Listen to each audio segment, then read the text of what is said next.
Kita panjatkan puji dan syukur kehadirat Allah Subhanahu wa Ta'ala, yang mana kita masih diberi kesehatan oleh Allah Subhanahu wa Ta'ala. Mudah-mudahan di dalam kegiatan ini kita awali saja dengan ucapan basmalah. Bismillahirrahmanirrahim. Ada beberapa hal yang dapat Ibu sampaikan. Ibu mohon maaf yang sebesar-besarnya telah mengganggu waktu Ibu guru, dikarenakan Ibu harus menyampaikan tentang refleksi program pengembangan kompetensi guru. Di sini Ibu akan memaparkan apa itu refleksi program pengembangan kompetensi guru. Nah, ini adalah judul yang Ibu akan paparkan nanti. Nah, di sini program pengembangan kompetensi guru itu merupakan upaya penting untuk meningkatkan kualitas pendidikan di Indonesia. Melalui program ini, para guru mendapat kesempatan untuk mengasah keterampilan dan pengetahuan guru secara berkelanjutan. Nah, program ini, maksud dari program tersebut yaitu kita kan sebagai guru sekarang sudah dituntut di dalam aplikasi PMM. Kita harus melakukan berbagai kegiatan yang ada di PMM, baik itu observasi ya, yang dievaluasi oleh kepala sekolah. Kepala sekolah juga sama dievaluasi oleh pengawas. Pengawas pun sama oleh atasannya, seperti itu. Nah, kenapa harus melalui program ini guru mendapat kesempatan untuk mengasah keterampilan dan pengetahuan secara berkelanjutan? Itu adalah untuk meningkatkan kompetensi guru itu sendiri. Karena kan di dalam undang-undang guru dan dosen itu sudah dicanangkan, itu ada beberapa kompetensi guru ya. Lanjut. Nah, apa tujuan dan sasaran program tersebut? Nah, program ini satu, meningkatkan kompetensi guru. Apa yang harus ditingkatkan dalam kompetensi guru? Nah, ini ada empat kompetensi. Yang pertama yang disingkat dengan PPKS. Yang pertama yaitu pedagogik ya. Yang kedua yaitu profesional. Yang ketiga kepribadian, dan yang keempat adalah sosial. Nah, ini tujuan dari sasaran program ini harus dilakukan oleh siapa? Oleh guru ya, oleh kepala sekolah, sama. Yang penting itu adalah untuk pendidik ya, harus dilakukan. Yang kedua, mencapai standar mutu. Bu, yang bagaimana standar mutu itu? Nah, yang diutamakan di sini yaitu kita kan punya kurikulum. Nah, di dalam kurikulum itu kan terdapat visi dan misi sekolah ya. Nah, ini guru juga. Nah, standar mutunya gurunya bagaimana? Apakah gurunya ini sudah mempunyai kompetensi atau tidak? Ya. Terus sarana prasarannya, apakah sarana dan prasarananya itu sudah menunjang di dalam pembelajaran sehari-hari? Nah, seperti itu.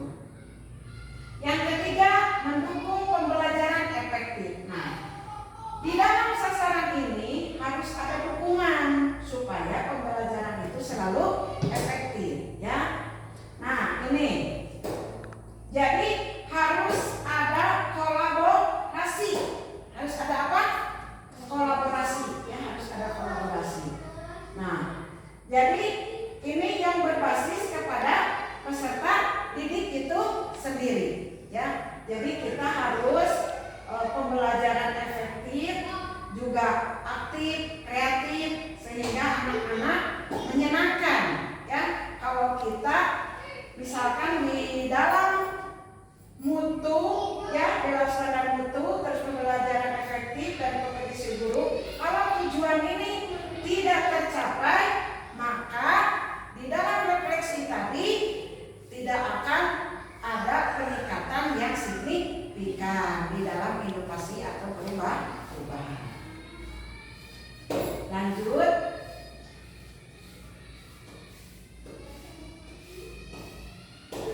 Metodologi dan pelaksanaan program. Nah, ini metodologi dan pelaksanaan program.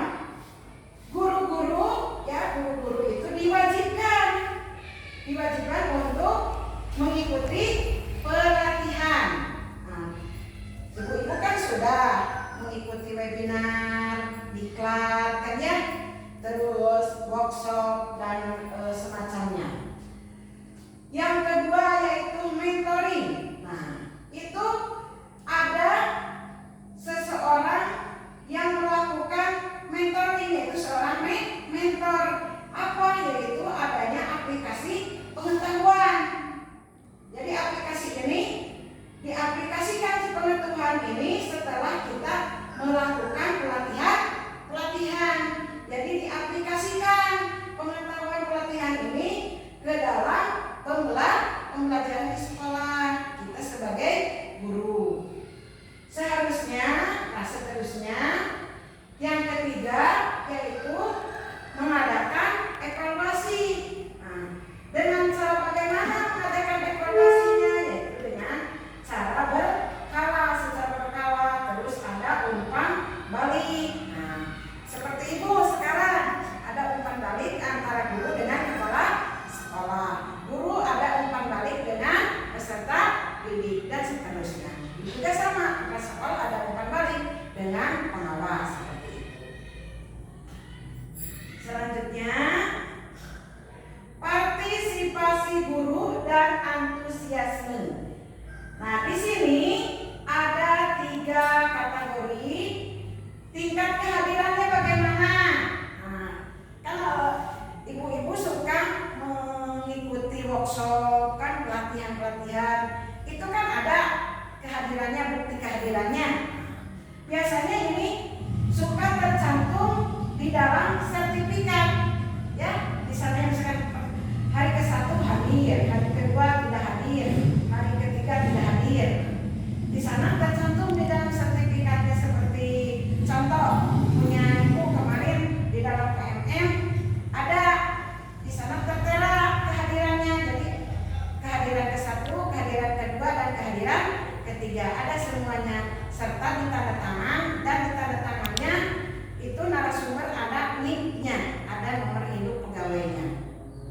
Nah, ini tentang tingkat kehadiran. Jadi program pelajaran. Nah, tingkat kehadiran ini dalam program pelajaran yang berhubungan dengan program pelajaran.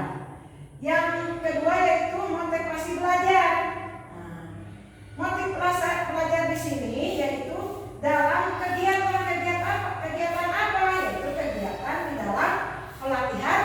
Nah, bagaimana caranya untuk motivasi belajar ini? Nah, kita sebagai guru untuk meningkatkan kompetensi guru di sini, kita harus betul-betul apa yang disampaikan oleh narasumber, kita itu ada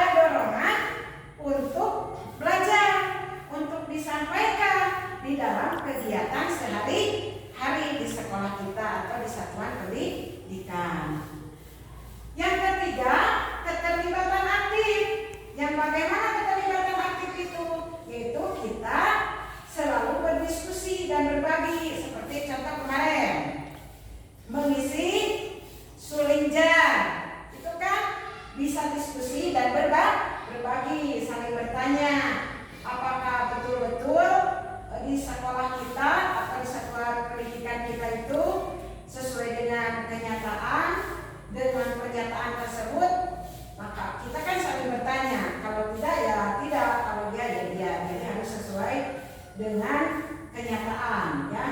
Nah ini seperti ini. Jadi kita keterlibatan aktif di dalam meningkatkan refleksi program ini yaitu kita dapat berdiskusi dan berbagi praktik dengan teman sejawat ya, dengan teman sejawat kita. Lanjut.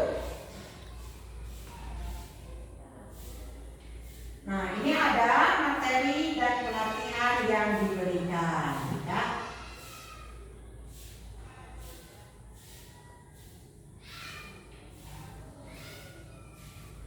Nah, materi dan pelatihan yang diberikan itu pasti setiap pelatihan itu ada hubungannya dengan 4 kompetensi ya, ada hubungannya dengan 4 kompetensi yaitu pedagogik. Nah, pedagogik itu ada hubungannya dengan metode, strategi pembelajaran, terus pembelajaran di kelas, pengelolaan kelas ya. Jadi macam-macam yang ada hubungan dengan pedagogik. Ini adalah khusus di dalam hubungan mengajar ya. Yang kedua adalah kepribadian. Nah, kepribadian ini sudah berhubungan dengan pengembangan bahan ya. Pengembangan bahan itu bahan ajar. Kita harus betul-betul dapat memperluas pengetahuan untuk menambah wawasan. Terus dengan adanya pengembangan bahan di dalam pelatihan ini kita dapat adanya inovasi baru di dalam pembelajaran ya, ada inovasi baru di dalam pembelajaran. Ada jalan kolaborasi. Pelajaran kolaborasi ini tidak hanya didik saja, di guru juga ya, itu ada hubungannya dengan sosial. Ada kombel komunitas belajar. Kemarin kan kita sudah membuat tim kombel di sekolah kita ya, di sekolah kita. Dan kita selalu peduli ya, peduli karena di sini sosial itu peduli dengan teman sejawat. Kita harus saling tolong menolong, bantu membantu, sharing gitu maksudnya. Yang keempat yaitu profesional. Nah, di sini bukan memang profesional, di sini ada materi dan ada pengelolaan. Kita kan sudah mendapat materi dari para narasumber. Nah, materi-materi ini harus disampaikan, ya harus disampaikan dengan pengelolaan yang maksimal, ya dengan pengelolaan yang maksimal. Jadi dikelola oleh guru-guru yang telah mengikuti pelatihan-pelatihan, materinya itu disampaikan lagi kepada guru yang tidak mengikuti pelatihan-pelatihan. Lanjut. Nah, tantangan dan hambatan yang dihadapi di sini pasti ada, ya pasti ada hambatan itu, seperti keterbatasan waktu, dukungan manajemen, heterogenitas peserta, itu pasti bakal berpengaruh ya. Selanjutnya hasil capaian program. Nah, setelah kita mengikuti pelatihan-pelatihan untuk peningkatan kompetensi guru, ya, setelah kita melaksanakan refleksi-refleksi, itu ada hasil capaian programnya. Di antaranya yaitu peningkatan kompetensi, kualitas pembelajaran, peserta didik juga di sini dapat meningkat di dalam mengikuti pembelajaran. Selanjutnya, perubahan perilaku kompetensi guru. Nah, ini sangat penting. Dengan adanya refleksi tersebut, ada perubahan-perubahan perilaku dan kompetensi guru.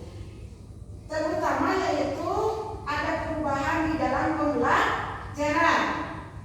Terus adanya pendekatan berpusat pada peserta didik. Dan yang terakhir yaitu adanya refleksi dan evaluasi.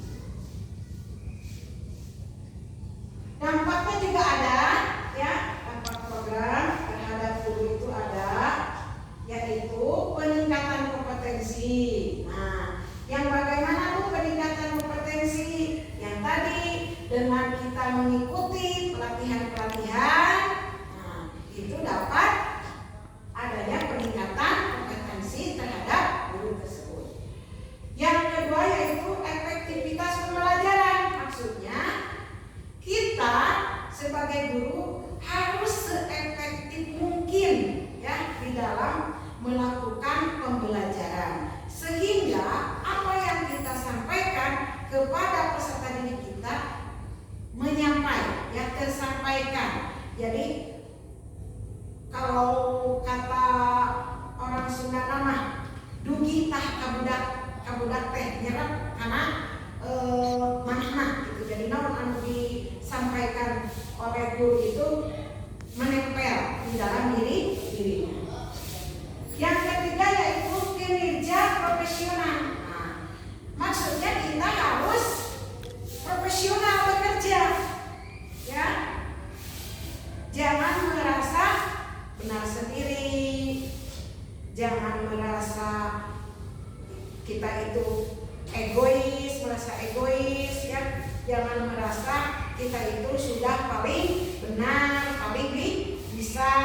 Tapi kalau kinerja profesional itu tidak seperti itu, ya. Satu, tepat waktu, terus tidak ada rasa cemburu kepada guru yang lain, seperti itu, ya.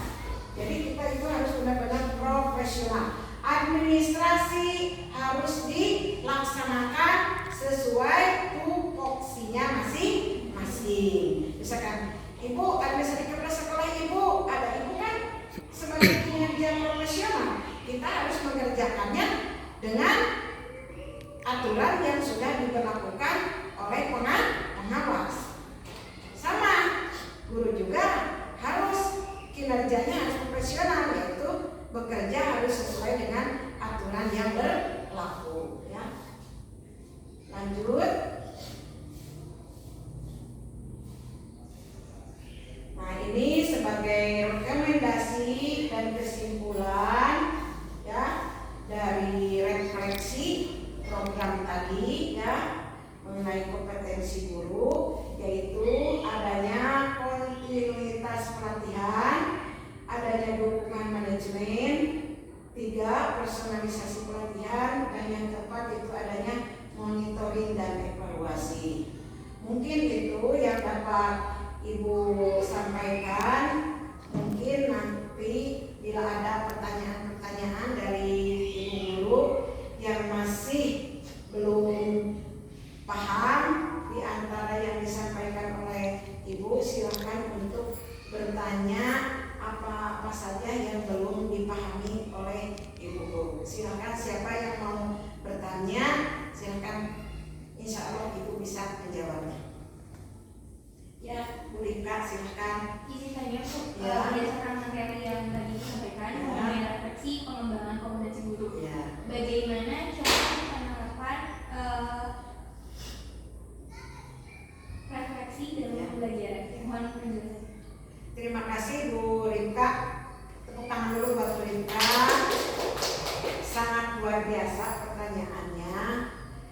Bagaimana cara menerapkannya, ya? Itu sebagai guru, bagaimana cara menerapkannya di dalam merefleksikan pengembangan kompetensi guru, ya. Tadi Ibu sudah menguraikan bahwa dengan cara kita mengikuti pelatihan-pelatihan, ya, ada workshop, kan ada webinar, ada diklat dan sebagainya. Nah, materi yang sudah disampaikan oleh narasumber, kita sebagai peserta harus menyampaikan kembali kepada siapa? Kepada teman sejawat. Nah, kepada teman sejawat yang tidak mengikuti webinar tadi. Contoh, kemarin kan Bu Rika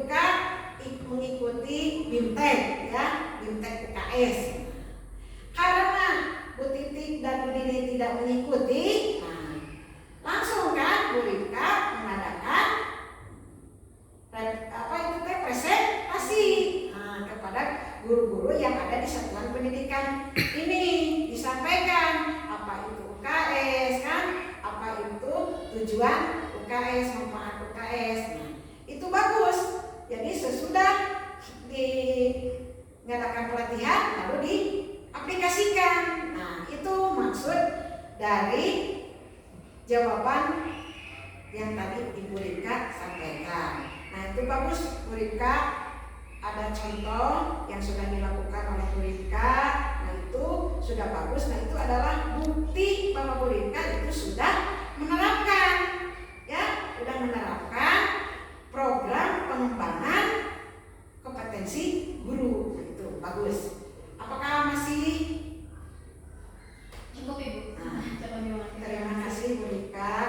Yang lainnya paham? Insyaallah. Terima kasih. Yang lainnya mungkin ada pertanyaan yang lain, silahkan. Kalau ada yang lain silahkan. Izin bertanya Bu, setelah Iya. apa yang Ibu jelaskan tentang refleksi program pengembangan kompetensi guru, apa yang harus saya lakukan untuk meningkatkan kompetensi guru? Terima kasih Bu Titi. Bagus juga ini pertanyaannya ya. Itu memang seperti itu. Sebagai guru itu benar, kita itu harus dapat meningkatkan ya kompetensi guru. Cuma Bu Titi bertanya bagaimana ya caranya. Nah, bagus. Kita jangan merasa canggung ya dengan adanya workshop, pelatihan, jangan merasa takut, kita jangan merasa takut. Mengapa? Dengan cara meningkatkan kompetensi guru, yaitu dengan cara pelatihan tadi yang sudah disampaikan. Kemarin Bu Titik mengikuti pelatihan apa? Kayak ikut seminar gitu. Judulnya apa? Yang sudah itu. Coba yang sudah ikuti oleh Bu Titik itu webinar apa? Seminar tentang kemampuan berpikir kritis untuk mengatasi miskonsepsi guru sebagai pengembang kurikulum. Nah, bagus itu, ya. Nah itu Bu Titik itu bisa, itu adalah sebagai peningkatan kompetensi Bu Titik. Nah, atau dengan untuk guru yang lain. Ada lagi kan webinar itu metode pembelajaran. Misalkan Bu Titik pernah ke Ibu kan, Bu, gimana ini metode apa yang harus saya lakukan supaya peserta didik kita di dalam pembelajaran meningkat, gitu kan? Nah, Ibu sudah menjelaskan bahwa ada trik-trik. Setiap guru itu mempunyai trik-trik yang berbeda untuk meningkatkan kompetensi guru, ya. Contoh, Bu Titi kemarin ke Ibu udah bilang, gimana Bu? Kata Ibu kan, coba Bu Titi strateginya sekarang dirubah, ya. Misalkan yang tadinya tidak klasikal, sekarang klasikal, ya. Misalkan tidak individu seperti itu. Nah itu semua itu adalah sebagai peningkatan untuk Bu Titik juga, ya. Itu bagus Bu Titik mengikuti webinar, mengikuti pelatihan. Itu adalah bukti nyata bahwa Bu Titik sudah melakukan peningkatan kompetensi guru tersebut. Kan Bu Titik jadi tahu, oh Bu, metode itu untuk pembelajaran agar tidak pakem itu ternyata pakai metode learning by doing, metodis Coveri, misalkan ya, seperti itu. Sehingga anak ada inovasi atau perubahan dalam pembelajaran. Siapa lagi? Saya Bu, izin bertanya. Ya. Setelah menyimak penjelasan dari Ibu tentang refleksi program pengembangan kompetensi guru, apa saja kompetensi guru? Mohon penjelasannya dari Ibu.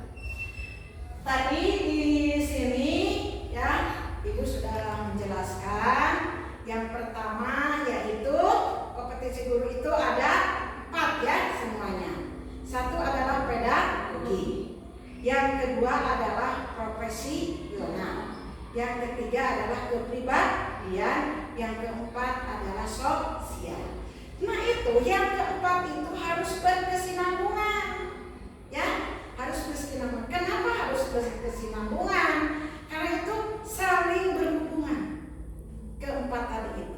Karena itu sudah sesuai dengan undang-undang guru dan dosen, ya gitu.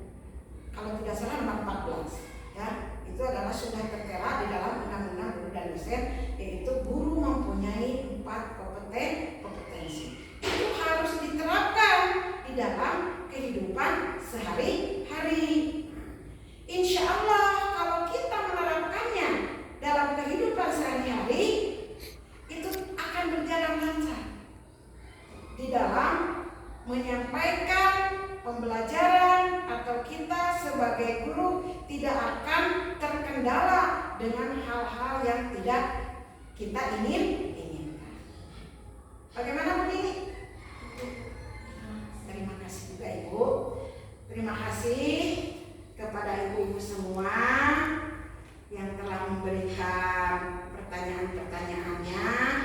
Mudah-mudahan pertanyaan-pertanyaan tadi puas, ya, dijawab oleh Ibu, ya. Bu Rika luar biasa, Bu Titik juga sudah sangat bagus, Bu Dini juga sangat bagus pertanyaannya.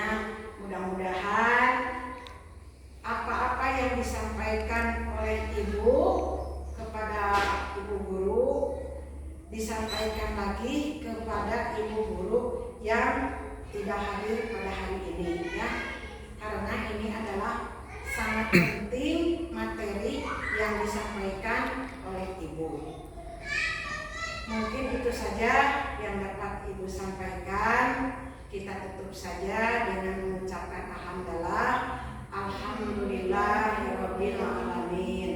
Wassalamualaikum warahmatullahi wabarakatuh.